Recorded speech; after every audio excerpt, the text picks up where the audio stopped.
Welcome to my YouTube channel, and today I have another movie review.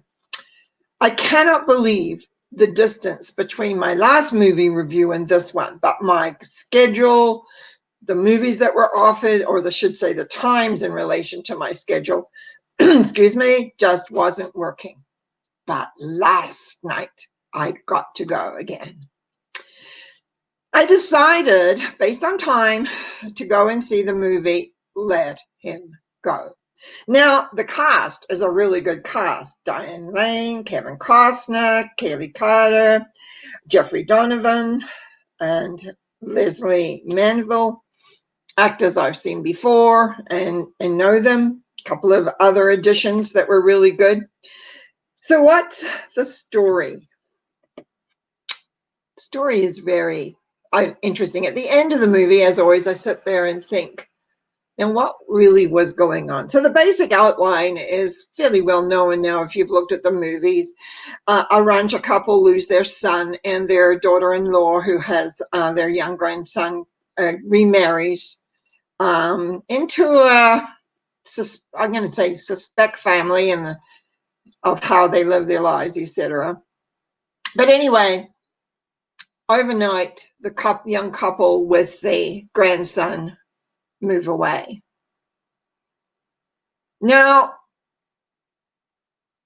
the grandmother, who is Diane, who plays the part of Margaret Blackledge, that is Blackledge. Just maybe my accent got a little bit in the way there. She really hadn't got over the loss of her son. Now she has lost her grandson, and plus she had seen the new stepfather hit the kid, hit the wife, and that had really, really upset her. So she's upset on many levels. She decides she's going to go track the family down and bring back the grandson and raise him. So she needs to get her husband either on side or not. She's going. That's it. That's the bottom line there. So Kevin Costner as George Blackledge plays as usual, kind of great role in that kind of role. It was actually, the acting was superb. I have no question about the acting.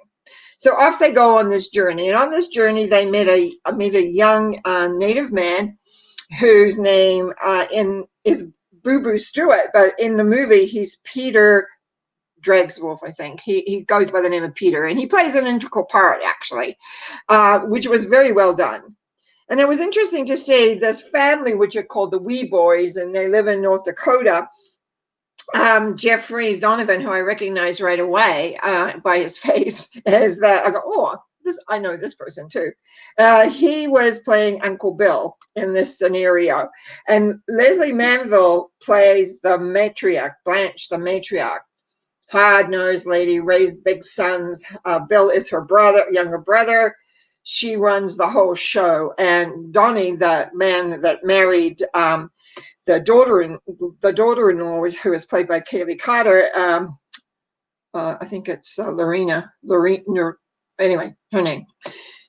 So off they go into this family, and there's lots of setups and stuff. So she gets to see the grandson for like 5 minutes, doesn't like how they handle them. And in her mind, she wants to take this boy and raise him. So that's Diane Lane's character.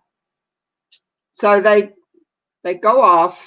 The next day, they confront the daughter-in-law in a restaurant and kind of say to her, come on, we'll take both of you, away. Because you say you can't take my son, what about me, kind of thing. So at 2:00 in the morning, when the daughter-in-law is supposed to arrive with the son in bursts, and this is like probably the last, 15 to 20 minutes of the movie. It goes from being, and I didn't mention this, that it was fairly slow paced.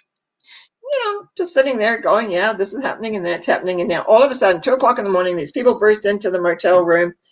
To make a fairly long story short, he had packed a gun, and he goes for the gun because these people are kind of threatening, and ends up losing the gun in the struggle. And so they had brought an axe with them, they being the Wee Boys, Well, they cut off his fingers in the motel room and leave him. And so she drives him to the mom, Diane Lane drives him to the hospital. And then the cop arrives, and of course the cop's got the other side of the story and everything is there. So here we are, kind of now things are speeding up. And so they're going to go back because he's injured. I mean, he's really out of it. They're leaving the hospital, and she ends up, and she being Diane Lane, because she's kind of the basis of the story. It's driven by her desires, wants, and needs, which I will come to in hopefully fairly quickly. And then they go back and they meet up with Boo Boo Stewart and kind of have a night or a couple of nights, we're not sure of timing on that, at his place. And then they wake up to hear the car leaving, and he's taking off, the father. God, I'm not very good at putting all the characters together, am I, this morning?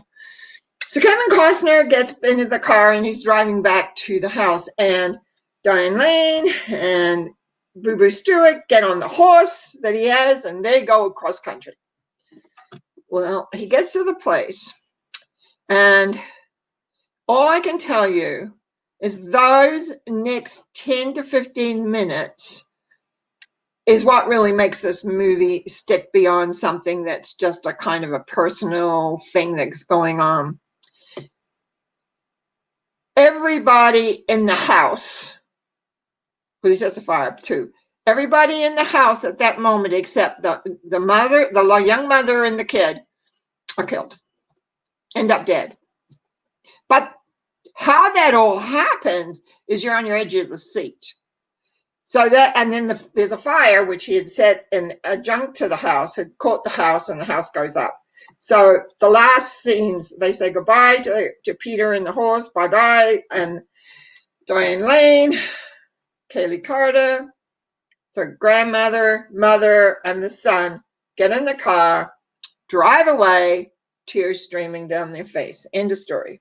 Except I sat there and I said, what is the moral behind this whole story? Because it came out from a book, which I don't have the author's name. I know the director and maybe the writer, I'm not sure. Thomas, I don't know how you can say that name, Beshev, I think. What I got was this.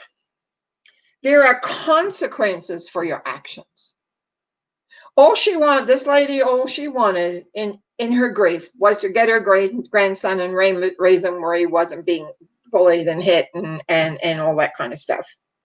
But there's consequences. The consequences for her was eventually the loss of her husband. Also, as I sat there, I realized, because those of us have had grief in our families, where we've had to, people that were not prepared to have died is that whole thing about letting go and coming to terms with your grief. You can hide from your grief in many, many ways, but basically until you come to terms with it, it's not as easy. So I'm sitting there in the theater thinking, really, we need to think about the consequences of our actions. Did she really think, because George, the father kept saying, which is played by Kevin Costner, kept saying, I don't know that this is the idea, but he's making sure his wife's going to be safe, kind of thing, because she's setting off to go on this journey by herself. But do we really think there is no consequences? That you can go up to a young mother and say, I want your son. I want to raise your son because I don't like your husband. Can we really do that?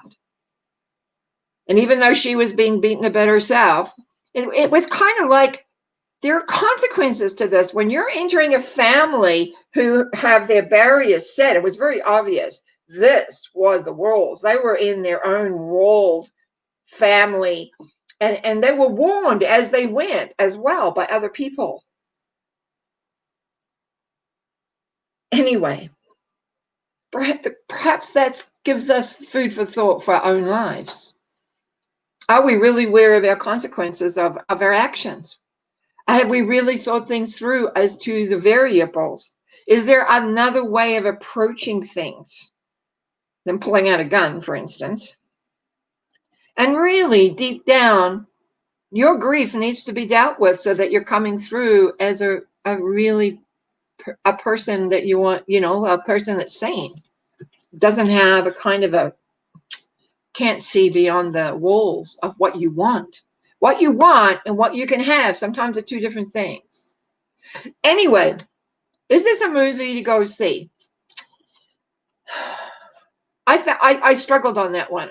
I actually have given a 7 out of 10. In my rating of 5, I would give it a 3. 3. Because the end sequence in the house at the end, in some ways, is worth seeing because it's bizarre. Not nice. If you want a nice, sweet, romantic story, this is not the movie to see. But if you like some psychological elements to it and a certain amount of action and results that are not always pleasant, then yeah, this is a movie to see. I'm glad I saw it because it got me thinking about consequences of actions, about letting go. And it's not a movie I would want to see again, but it's a movie that is there. Thank goodness. Back in the theaters, brand new. Yay. So until next time, enjoy the movies. Thanks.